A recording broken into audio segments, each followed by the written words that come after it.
The day Richard threw the crumpled divorce papers at my feet is a day I'll never forget, like a scar that won't fade. I stood there, shocked and unable to move, as he said those chilling words. "I've sold the house because I'm moving in with her. It's over, Anna." I was 34 then, taking care of our son Jason, who was only 13. Our life as I knew it fell apart in that moment. I didn't see it coming and I wasn't ready for what would happen next. Richard and I met when I was just 19. He was 26, working at a big company. I was a receptionist at a smaller part of the company. He noticed me and I liked the attention. I was young and he seemed perfect. Our relationship moved quickly. I got pregnant unexpectedly and soon we were married in a simple ceremony. Life seemed uncomplicated back then. I focused on our home and raising Jason. Richard was busy with work and gradually he was around less. I didn't think much about it. I was busy with our son and our home. The day he left, everything fell apart. I had to face the truth about our supposedly happy life. Richard's cheating, his growing distance. The signs were there, but I chose to ignore them. With nowhere else to go, Jason and I moved back to my family home. My sister Laura and her husband weren't welcoming. They made it clear we were a burden, unwanted in their settled life. I felt lost, a high school graduate with little work experience, suddenly needing a job to support us. The job market was tough. Each rejection hurt. But I had Jason to care for, a young boy facing grown-up problems. In my desperation, I found a job at a call center. It wasn't perfect, but it was a start, a glimmer of hope in my dark days. The work was hard, long hours, upset customers, constant business. But it gave me purpose again, something I'd lost in all the turmoil. As I started working in the corporate world, I realized how sheltered I'd been. My lack of knowledge, especially about legal things like divorce and alimony, made me vulnerable to Richard's decisions. This realization sparked something inside me. I promised myself I'd never feel so powerless again. I threw myself into learning about the world outside home and family. Watching Jason grow up, I saw how our situation affected him. He became quieter, more serious than other kids his age, with eyes that seemed older than he was, but he was tough, adapting to our new life with a strength I admired. Our journey was just starting, a path full of challenges and discoveries. But through those challenges, I discovered a resilience I didn't know I had. And from those discoveries, I found a determination to stand up for ourselves and claim what we deserved. Life at my sister Laura's house reminded me every day of how much we had fallen. Her husband Mark didn't hide his dislike, often saying, "Anna, you need to find your own place soon. We can't keep supporting you forever." The pressure was constant. I looked through job listings every day, and every rejection made me feel worse. But Jason's quiet strength kept me going. Despite everything, he stayed focused on his studies, never giving up. One day I found a job opening at a customer service center. It wasn't fancy, but it was a chance. The interview was nerve-wracking. Sitting there in my old suit with a sparse resume, I felt out of place. "Why are you interested in this job?" the interviewer asked. I wanted to say I have no other option, but instead, I forced a smile and replied, "I'm seeking a chance to learn and develop." To my surprise, they offered me the job. It was a contract role, but it was a beginning. When I told Laura and Mark, I felt a mix of relief and a pang of inadequacy when Mark commented, "Finally, you can start pulling your weight." The job was tough, the fast pace, the constant calls. It was overwhelming, but I pushed through, motivated by Jason's needs and my determination to prove myself. As I settled into the routine, I couldn't stop thinking about my marriage with Richard. How did I miss the signs? The late nights, the mysterious disappearances, the hushed phone conversations. I ignored them, believing in a facade of happiness. But the truth was, Richard had a double life, and I was just a convenient cover. Realizing the truth was hard to accept. It sparked anger toward Richard for his betrayal, and toward myself for being so trusting. But a conversation with a coworker changed everything. She, a single mother like me but more knowledgeable, said something that hit home. "Anna, did you receive any alimony or child support? You know you're entitled to it, right?" I was shocked. It hadn't even occurred to me. Richard had left us with nothing, and I had simply accepted it. That moment made me see how little I knew and how unprepared I was. Determined to set things right, I started educating myself. I read books, searched online, anything I could find about divorce and family law. The more I learned, the clearer it became how Richard had manipulated the situation. One day I got a call from Jason's school. He'd been in a fight. My heart sank as I hurried there, fearing the worst. But what I found wasn't a troubled kid, it was a young man pushed too far. "He called you a gold digger," Jason said, eyes blazing with anger. "He said you were after Dad's money. I couldn't let him say that about you." I was stunned. Our pain and shame had reached my son, poisoning his world. It was a wake-up call. I couldn't let Richard's betrayal define us anymore. That night, watching Jason sleep, I made a promise. I would fight back. I would reclaim what Richard took from us, not just for me, but for Jason too. It was time for Richard to face the consequences. The small apartment we moved into was a world away from our old home with Richard, but it was ours. The walls were empty, furniture basic, but it marked a fresh beginning. Jason adjusted quickly, surprising me with his resilience. He threw himself into school with a passion that impressed and worried me. "I want to do well, Mom, for us," Jason would say, his determination shining through his words. I'd been at the call center for a year now. The job was still tough, but I'd grown more confident, handling challenges better. It was a small sense of achievement, but it reminded me I wasn't just Richard's ex-wife. One evening at dinner, Jason looked up and asked, "Mom, do you ever think about Dad?" His question caught me off guard. We rarely talked about Richard. "Sometimes," I said, "but not the way you might think. I think about what he did to us, how he left us with nothing." Jason's eyes hardened. I hate him for that. He thinks he can walk away without any consequences. His words struck a chord in me. His anger and sense of injustice resonated deeply with my own feelings. "You're right," I replied firmly. "He shouldn't get away with it." In the following weeks, I delved into research about divorce and family law. I learned about alimony, child support, and the legal options available. The more I understood, the more empowered I felt. Then, a breakthrough happened. I discovered that in cases of infidelity, the betrayed spouse could seek alimony even years after the divorce under certain circumstances. This revelation was eye-opening. Richard's cheating had left traces. The late-night calls, secretive behavior, it all pointed to his betrayal.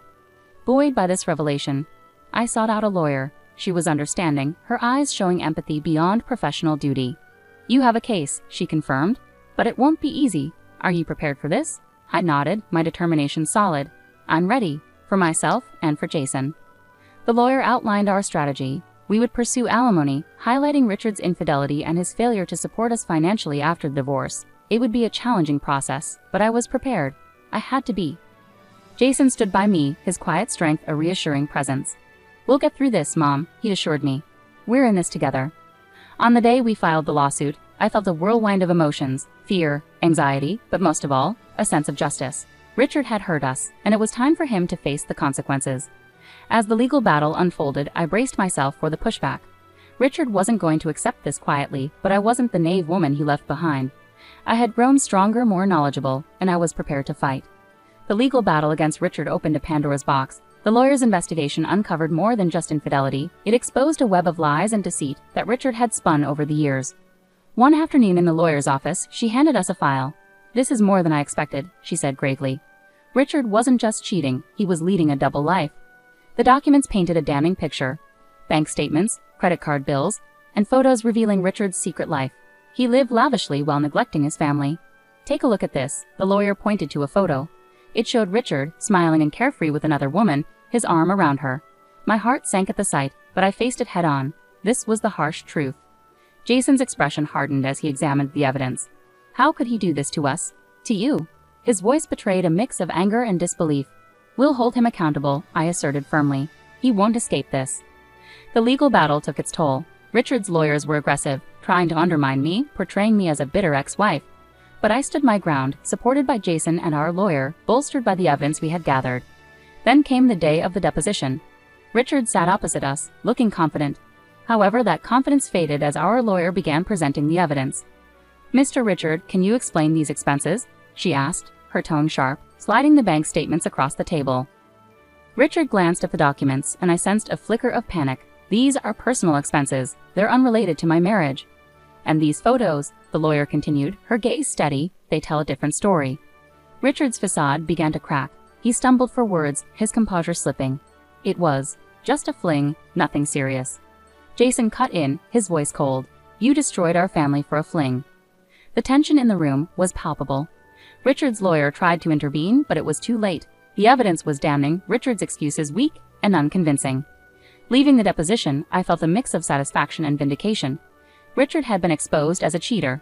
But the legal battle wasn't over. Richard would surely fight back. Yet I was prepared. For the first time, I felt empowered. No longer a victim of Richard's betrayal, I was fighting back, for Jason and for the future we deserved. As the lawsuit dragged on, each hearing more contentious than the last, an unexpected twist emerged.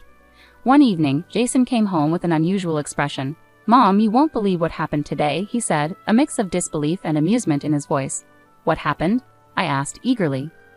I had a job interview today at a pharmaceutical company. Guess who the HR manager is? I felt a shiver down my spine. Not Richard? Jason nodded grimly. Yes, Richard. He didn't recognize me at first. I guess he's forgotten his own son's face. The irony was bitter. Richard, who had abandoned his family for his career, was now unwittingly interviewing his own son. What did you do? I asked, feeling a mix of curiosity and concern. A cold determination flashed in Jason's eyes. I played along at first, but then, he paused, a smirk appearing on his face. In the end, I couldn't resist. I asked him if the company condones affairs. The look on his face was unforgettable when he realized who I was. I felt torn between shock and a strange satisfaction. Richard, confronted by the son he had abandoned, in a place where he typically felt powerful. What did he say? I asked eagerly. He denied it, of course, Jason replied, so I pressed on. I asked him how he could interview me after tearing our family apart for his own selfish reasons. Jason's voice held bitterness, but also a hint of triumph. He was speechless. I left him there, grappling with his guilt.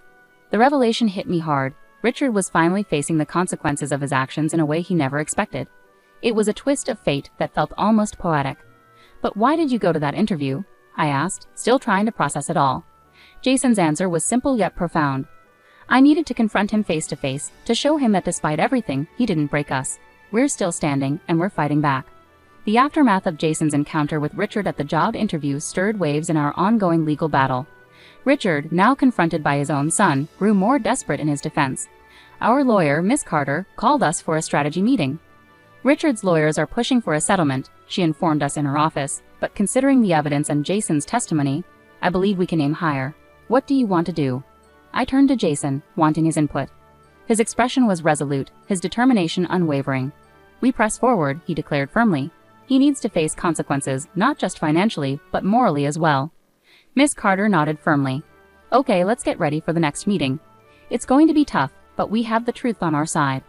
The meeting turned out to be really hard. Richard's lawyer tried to make him seem sorry for his actions, but Miss Carter kept going, showing proof of how Richard had lied and not taken care of his family. Richard went up to speak, seeming both stubborn and fake sorry. I'm sorry for hurting my family, he said, but his voice didn't sound like he meant it. But I think the deal they're offering is fair. His words didn't feel true, and I got really mad. How could he act like he was the one who was hurt after everything he'd done? That's when Jason spoke out. Fair and just? He challenged, his voice strong yet filled with emotion.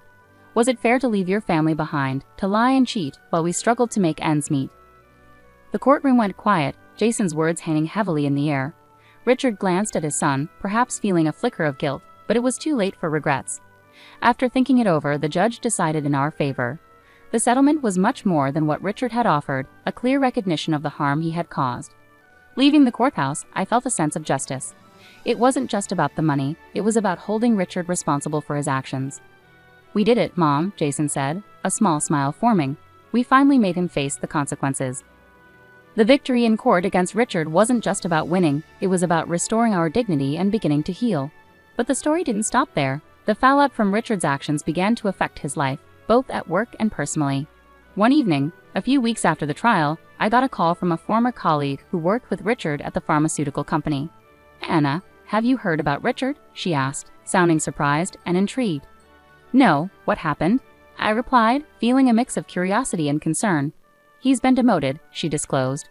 After your lawsuit, the company did their own investigation. Turns out he was using company resources for personal matters. They've reassigned him to a remote factory, basically ending his career. I sat in silence, shocked. Richard, once a rising star at his company, was now facing the consequences of his actions in a fitting manner. His career, something he valued above us, was crumbling. Jason listened quietly as I shared the news. Good, he said simply, though his eyes showed a deeper satisfaction. He's getting what he deserves. But the consequences continued. Richard's social circle, once close-knit, began to distance themselves. His reputation, damaged by the lawsuit and company investigation, became a liability. I heard from different sources about Richard's downfall, how he had to sell his apartment to cover the settlement and legal costs, and how his second wife, the woman he left us for, struggled with their reduced lifestyle. As I thought about these events, it became clear that Richard had brought this upon himself. His selfish and deceitful choices had led to his downfall. Reflecting on it all, I saw it wasn't just about revenge. It was about justice, about the universe correcting a wrong. Jason and I discussed this one evening, our conversation more contemplative than vengeful. Do you pity him? Jason asked, his tone even. I hesitated, pondering his question. No, I replied finally, but I do feel a sense of closure. It's like a chapter has finally ended, allowing us to start fresh. Jason nodded in agreement. Yeah, it's time to move forward, focus on our own lives. With the legal battle settled and Richard facing the consequences of his actions, Anna and Jason looked ahead to the future, feeling the weight of the past gradually lift from their shoulders. They had endured hardships and emerged stronger, ready to embrace the next phase of their lives. As the legal issues faded into the background and Richard dealt with the fallout, a new sense of freedom settled over us. It was like we had been freed from a dark cloud that had hung over us for years. Our modest apartment, once a symbol of our struggles, began to feel more like a home. We were decorated, making it a reflection of our fresh start. The walls, once bare, now held artwork, and shelves were filled with books and cherished memories. Jason, now more relaxed and focused, was excelling in his studies. His earlier determination, fueled by anger and a quest for justice, had evolved into a genuine love for learning. I'm thinking of applying for a research internship this summer, he shared one evening, his eyes shining with excitement. That's fantastic, Jason, I replied, feeling proud. You've put in so much effort for this. Our conversations had shifted from dwelling on the past to discussing the future, what we had endured and what we hoped to achieve. We talked about travel, the places we dreamed of visiting, and the experiences we wanted to have. One day, while we sat enjoying coffee in our newly decorated living room, I brought up a topic that had been on my mind. Jason, have you considered dating? You know, meeting someone special. He chuckled, slightly embarrassed. I've been so focused on school and everything else, but yeah, I think I'm ready to start dating, Jason said. I smiled, feeling glad to see him thinking about normal, happy parts of life after all we'd been through. It felt like a victory in itself. Meanwhile, I had found a new sense of purpose beyond my job at the call center. I started volunteering at a local community center, helping other women who had faced similar challenges. Sharing my story and offering support brought a deep sense of fulfillment I hadn't experienced before. One evening, as Jason and I sat on our balcony under the stars, a peaceful feeling surrounded us. Mom, do you ever think about Dad anymore? Jason asked softly. I paused, thinking about his question. Sometimes, I admitted, but not with anger or resentment. I think about how much we've grown since then, how he was a part of our journey but not the whole story. Jason nodded in understanding. Yeah, he agreed, I feel the same. He's just a chapter in our past. We sat quietly for a moment, each lost in our own thoughts. The journey we'd been through wasn't one we'd chosen, but it had shaped us in ways we never expected.